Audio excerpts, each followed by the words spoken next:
El día de antes de ayer presenté 2 proyectos de ley. Yo había presentado ya 2 proyectos de ley antes y ayer anteayer se abocaron conocimiento en la comisión, ya recibió cada una de las comisiones. 7 de la mañana y 4 minutos en la jornada informativa de este día, viernes 6 de mayo del 2022. Está ya con nosotros, conectada a través de nuestra plataforma de Zoom, nuestro primer invitado de esta mañana. Se trata precisamente del señor asambleísta John Vinuesa, que el día de ayer posteó una publicación en la que preguntaba: ¿sabes qué es la ley FinTech? John presentará la ponencia ante el Pleno en la sesión del Pleno 773 el día de ayer, si es que la sesión se dio con la normalidad que esperamos. Mi estimado John, buenos días, bienvenido. Gracias. Como siempre, es un gusto poder conversar a esta hora de la mañana. Tenemos temas interesantes que tienen que ver con el trabajo que estará desarrollando. Vayamos con esto.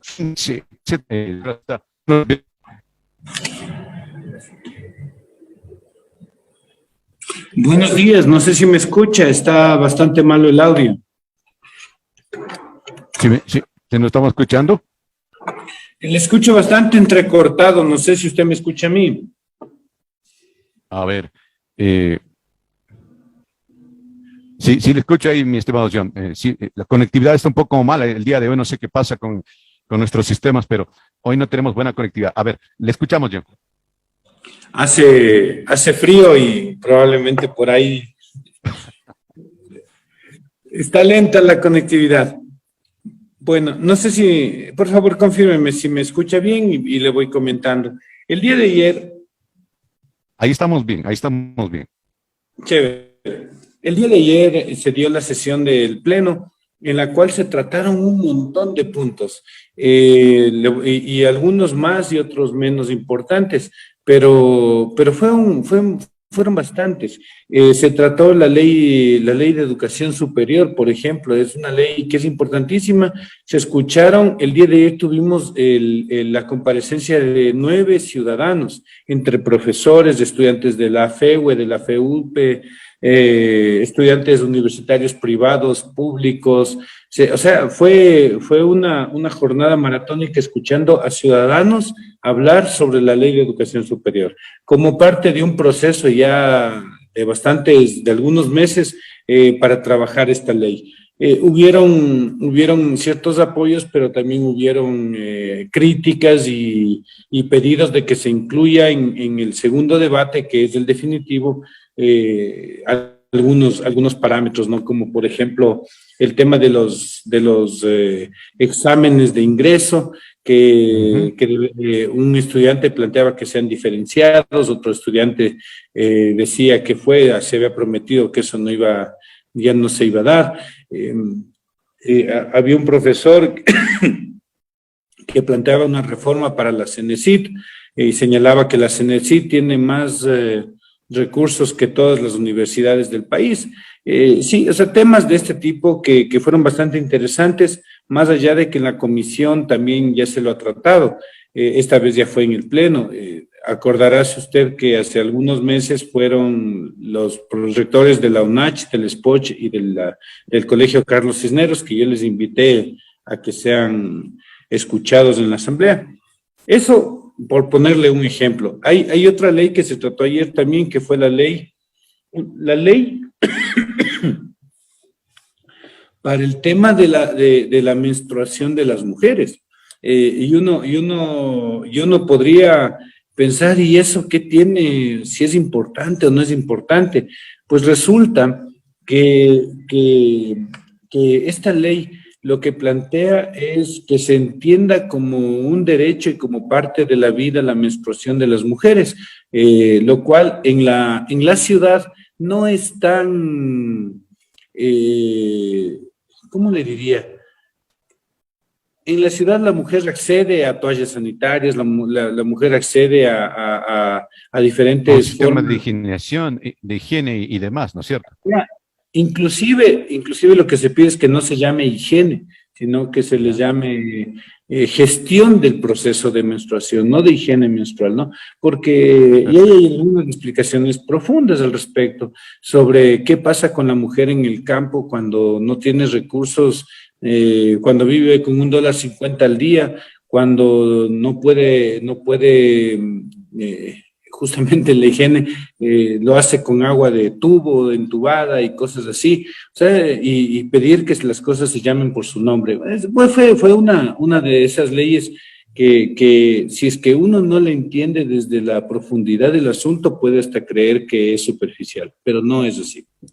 Después, y así se instaló al nuevo superintendente de Economía Popular y Solidaria, etcétera, etcétera, etcétera. Quedamos en el punto 5 de los 9 puntos y el mío era el punto 6, el punto de la fintech, ley fintech. Estamos hablando de que a las 8:30 de la noche se terminó la sesión. A las 8:30. Fue una sesión bastante larga y trabajosa. Pero, y antes de contarle de la ley fintech, y usted me dirá el tiempo que tengo, antes de contarle de la ley fintech, ayer también pasaron dos cosas más interesantes. Yo estoy en la comisión que está analizando la denuncia contra la presidenta Guadalupe Llori. Ser parte de esta Así es. comisión no es sencillo, ¿no? Son 5 asambleístas apenas los que tenemos un encargo bastante delicado. No es evaluarle, no es juzgarle, es sustentar la denuncia puesta por el asambleísta Esteban Torres. ¿Qué significa eso? Esteban Torres presenta una denuncia y hay que estudiarla. Hay que ver si tiene o no tiene causales, si tiene la razón, si tiene pruebas, y eso se lo entrega a una comisión. Eso es lo que yo hago. Y para eso debemos cumplir unos tiempos específicos que deberían, si no estoy mal, terminarse el 30 de mayo como tope máximo. Y le pongo un ejemplo, el procedimiento es muy clarito, ¿no? Dice 3 días para convocar a la sesión, 2 días para invitarle, 5 días para tal cosa, 10 días para que presenten pruebas. Sí, al finalizar los 10 días, lo que tenemos que hacer, tenemos 5 días para presentar un informe ante el Pleno. Y en el Pleno se definirá ya la suerte, digamos, del Claro. presidente. Eso es importante que pasó ayer.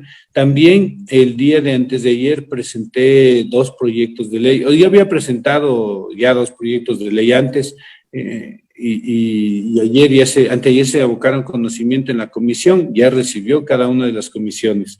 Una es para un tema de uniones de hecho. Uniones de hecho, ¿qué pasa cuando usted tiene una unión de hecho y con la misma persona quiere casarse? ¿Qué pasa? Tiene que Ya. primero eliminar la unión de hecho y después casarse. Eso implica dinero, implica recursos y sobre todo la posibilidad de que en esos 15 días, si es que uno de los 2 cónyuges fallece, se queda sin los derechos de cónyuge. O sea, y este es un tema que nace del hecho de que yo ofrecí ser un puente entre el ciudadano y la asamblea, y justamente un ciudadano, un notario de Riobamba me hacía caer en cuenta de este tema y presentamos el proyecto de ley.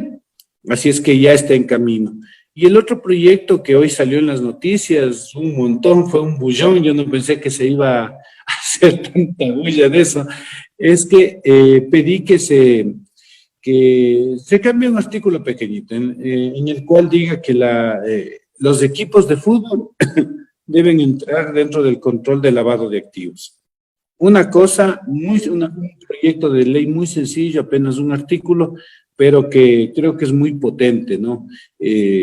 Usted sabe, en la UAFE hay un artículo en el que dice que, por ejemplo, las inmobiliarias, entidades financieras, etcétera, etcétera, deberán presentar sus controles ante la UAFE, pero no están los equipos de fútbol. Y creo que eso es importante. Así es que presenté ese proyecto de ley. Y finalmente, ayer teníamos que presentar la ley FinTech. ¿Qué es la ley FinTech? La ley FinTech es una cosa, verá, esta es una verdadera ley de inversiones. Sí, y es una ley de inversiones a futuro y a presente. ¿Qué sucede? Que usted habrá visto a sus hijos, a sus sobrinos, habrá visto que juegan en espacios virtuales, ya como que fueran en mundos virtuales, juegan las Así es. guerras, juegan a construir, juegan a lo que sea, y dentro de esos mundos habrá notado que cuando juegan pueden comprar cosas. Entonces ellos, por ejemplo, pagan $10 y con $10 les dan 100,000 monedas de oro virtual. Y con esas 100,000 monedas pueden comprarse un muñequito, ropa, o sea, es un juego, ¿no? Pues bien, este juego no lo es tanto.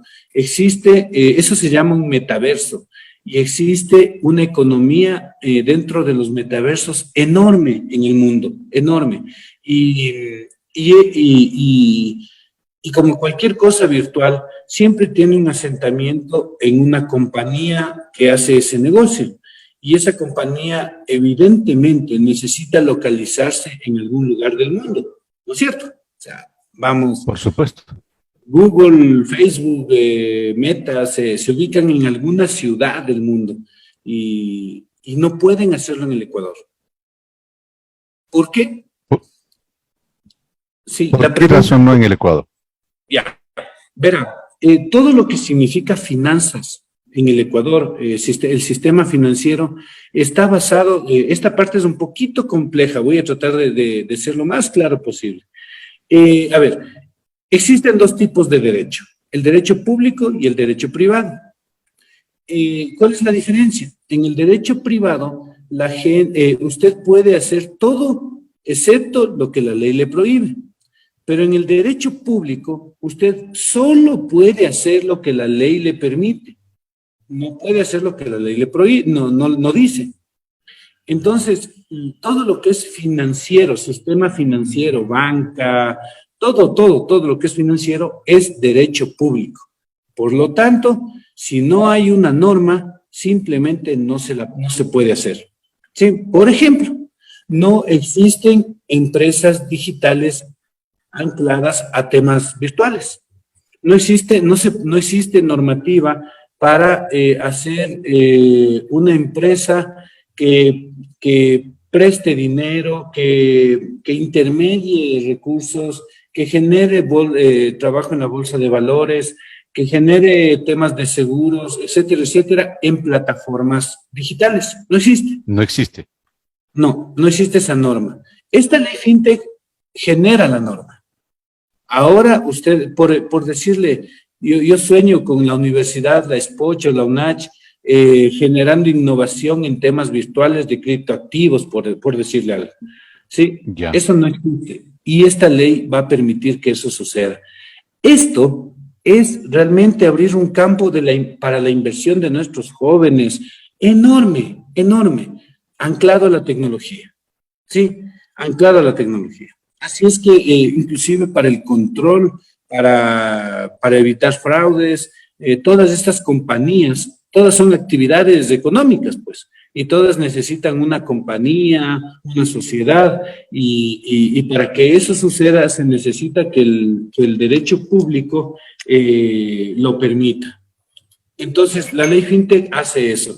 Así es que de la Comisión de Desarrollo Económico me plantearon a mí como como ponente de esta ley y el día de ayer tenía que hacerlo, pero como los otros puntos se alargaron tanto, simplemente ya no lo hice. Y lo haré Ahora, en la próxima John, sesión. en este contexto, la ley que no existe en este momento debería ser regulada ¿por quién? Por la super de bancos, la super de compañías, o se crearía una instancia nueva que regule, norme este nuevo sistema de virtualidad en los temas económicos, de inversiones, en los temas de desarrollo tecnológico. Sí, verá, yo había planteado que se debería crear una nueva superintendencia solo para criptoactivos, pero no fue aceptado. En realidad lo que va a suceder es que hay algunas compañías, lo que pasa ahora, algunas compañías necesitarán estar reguladas por la superintendencia de bancos y otras por la superintendencia de compañías y otras por la superintendencia de economía popular y solidaria. La de seguros será en la de la superintendencia de compañías y seguros, por ponerle un ejemplo, ¿no? Entonces, como es amplia, tiene tema de bolsa de valores, seguros, compañías y capitales de inversión, que ese es otro tema interesantísimo, que son estas personas que se dedican a prestar dinero a riesgo, el capital de riesgo. No sé si usted se acuerda de estos programas de televisión de los tiburones, donde va un emprendedor Un y empresario presenta. y compra un proyecto de un emprendedor, ¿no? Ajá. Eso se llama banca de inversión. Es diferente a la banca que le presta el dinero, porque la banca que le presta el dinero, le presta nomás, ¿no es cierto? Y tiene usted que pagarle, así le vaya mal en el negocio. En cambio, en la banca de inversión, lo que sucede es que le prestan el dinero, pero si Ujú. le va mal al que le dio la plata también, pues porque es inversión. Así es que eso, no sé si es que me está escuchando, porque a mí se me corta bastante la señal. En este contexto, la gran pregunta ahora se enfoca en si, sí le estoy escuchando, John. Sí, sí, a pesar de que ahí creo que estamos mejor. Mi estimado John, pero y la potestad o la patente o la propiedad intelectual de desarrollo tecnológico para hacer cosas como lo que usted señalaba, ¿no? De poder navegar en redes, de negociar en redes, de crear moneda propia en redes para las transacciones, no necesita de una super que maneje el tema de desarrollo de tecnologías y este tema de redes y demás. Sí, por supuesto. Y todo eso, verá, moneda criptoactiva, todavía como moneda de curso legal, todavía el país no lo acepta. Usted Ujú. sabe que un criptoactivo lo que hace es que prácticamente ya no se necesite un banco que le respalde, ya ni siquiera un país, porque el criptoactivo está por sobre los países, sí, y eso a la banca no le gusta. Entonces, hay partes de la ley que hubieran sido buenas, pero que ya no fueron acogidas por intereses ya creados. Ujú. Entonces, pero bueno, es parte de todo un proceso que se deberá ir construyendo en el futuro.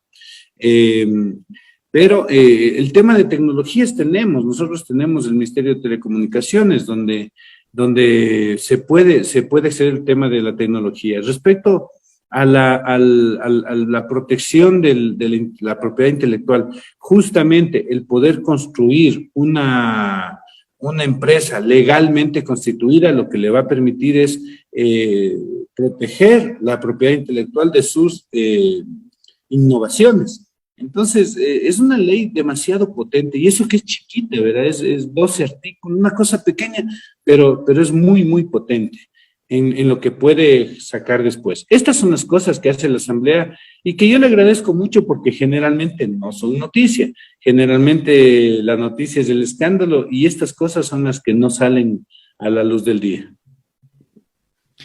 Uno de los temas que también me señalaban esta mañana tiene que ver con esta propuesta de que se haga un control al dinero que manejan los equipos de fútbol, ¿no? Que es un tema también muy sensible, ¿no?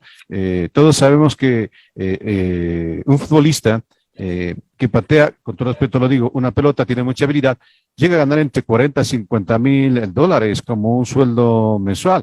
Pero ¿dónde sale ese dinero en un país pobre? De cómo se financian los clubes, qué derechos pagan.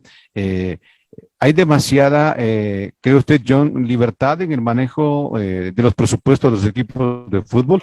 Debería haber un mayor control para evitar lo que usted señalaba, lavado de activos. Verá, lo que yo creo es que hay muchas actividades de diferente tipo que son controladas por la UAFE. O sea, ¿y cuál es el control de la UAFE? No es nada más que simplemente usted vaya presentando lo que su contabilidad. Es decir, si usted Ujú. le entregan $5,000, usted tiene que decir de dónde viene ese dinero. Sí, y eso es normal en entidades financieras, en la banca, en las Se cooperativas, asuste, ¿no? Lo que se busca es en, transparencia. inclusive, claro, en actividades inmobiliarias. O sea, eso es algo normal. Y de hecho, yo creo que es súper bueno porque como usted tiene que presentar cada transacción que hace, tiene que presentar un formulario diciendo de dónde viene, eso genera, y sus cuentas bancarias también son controladas, eso genera que usted su contabilidad la tenga mucho mejor manejada. Sí, entonces es ese control que uno tiene. Eh, Al principio uno puede decir, pero me van a complicar porque tengo que hacer todo este tramitología de presentar formularios. Sí, pero son en línea, son sencillos y simplemente tiene que hacerlo, o sea, parte del control. Entonces, a mí me pareció que es una propuesta que también nació de la ciudadanía, es una propuesta bastante interesante que, que bueno, va a poner un poco de control sobre esos temas. Si es que existe o no Y John, existe. perdón, y las reacciones que usted ha visto tras esta presentación me dice que le han sorprendido. ¿Por qué? No, porque de pronto me veo que con este tema los noticieros están por todo lado comentando la noticia. Y Ujú. este tema que se abocó ayer conocimiento a este tema de la ley. Entonces es un tema que es sensible, que llama la atención de los medios de comunicación y ya.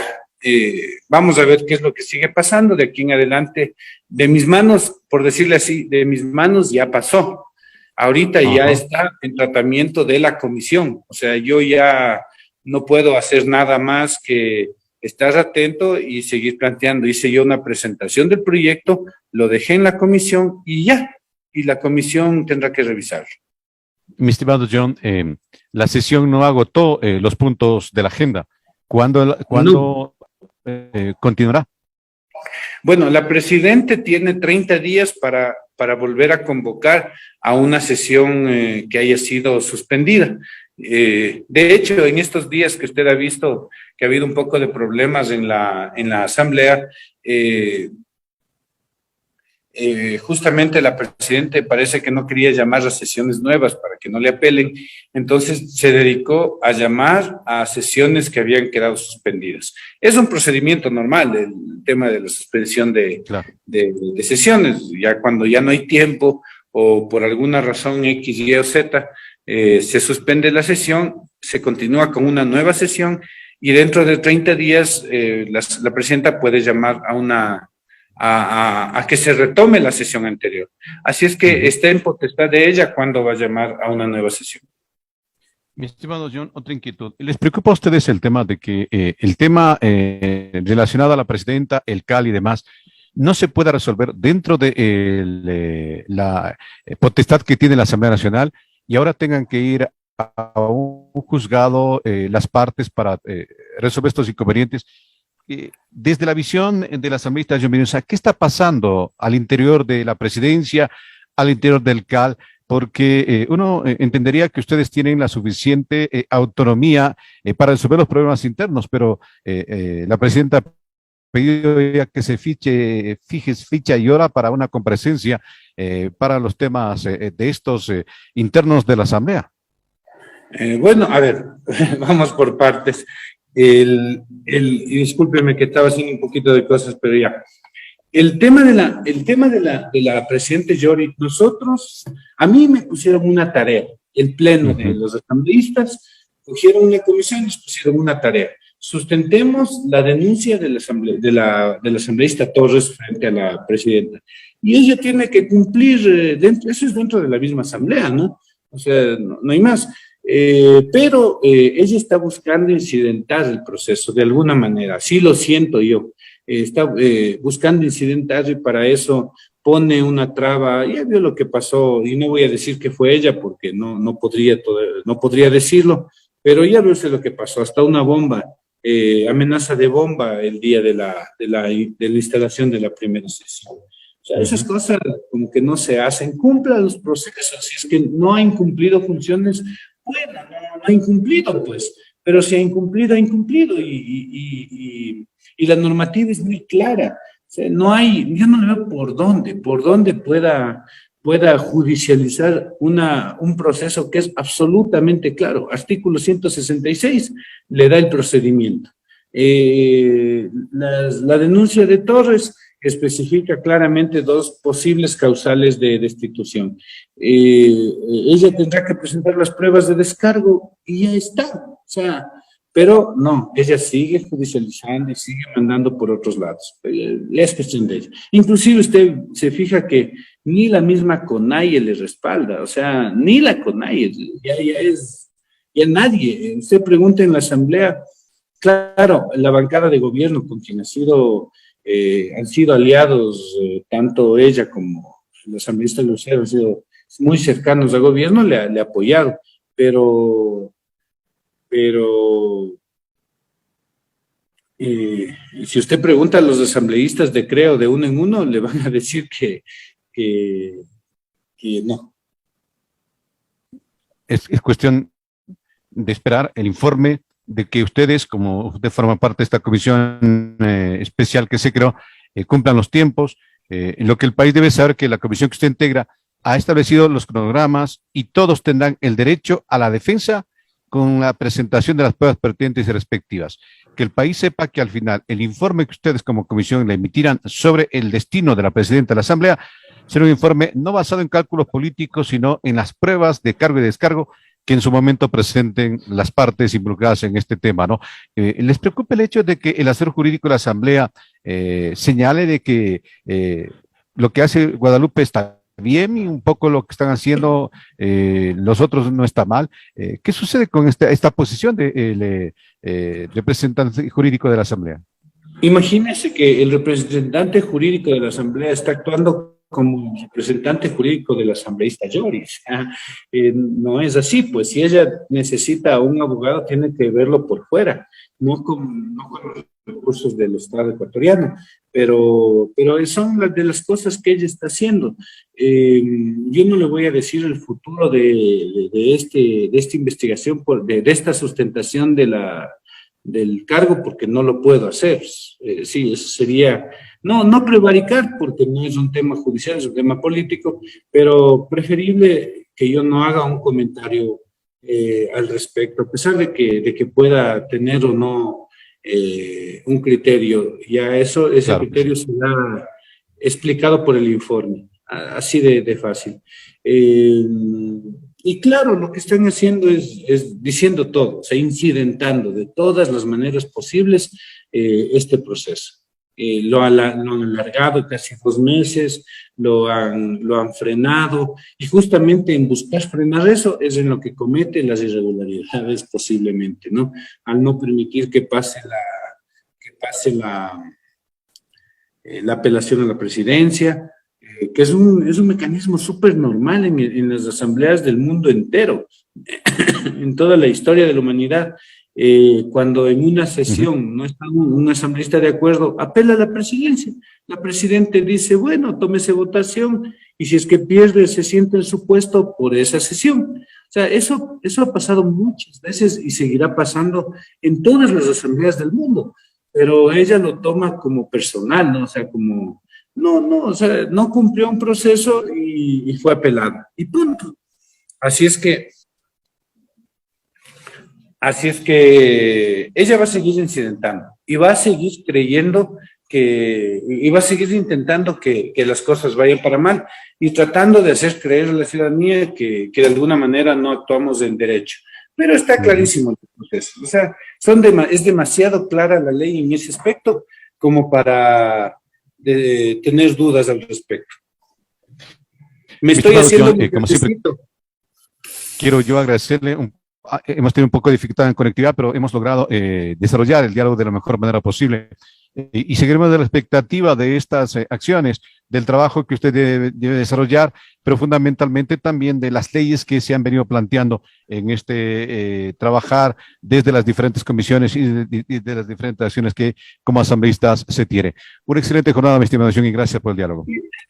Yo le agradezco mucho porque en verdad solamente a veces se comunica es el escándalo, la bulla, y no se comunica lo que hoy le conté, una sesión llena de trabajo y una sesión llena de trabajo que es el fruto del trabajo de cada una de las comisiones. Ayer me decían, qué bueno que hay asambleísta, que usted sea un buen asambleísta, ojalá el resto fuera así.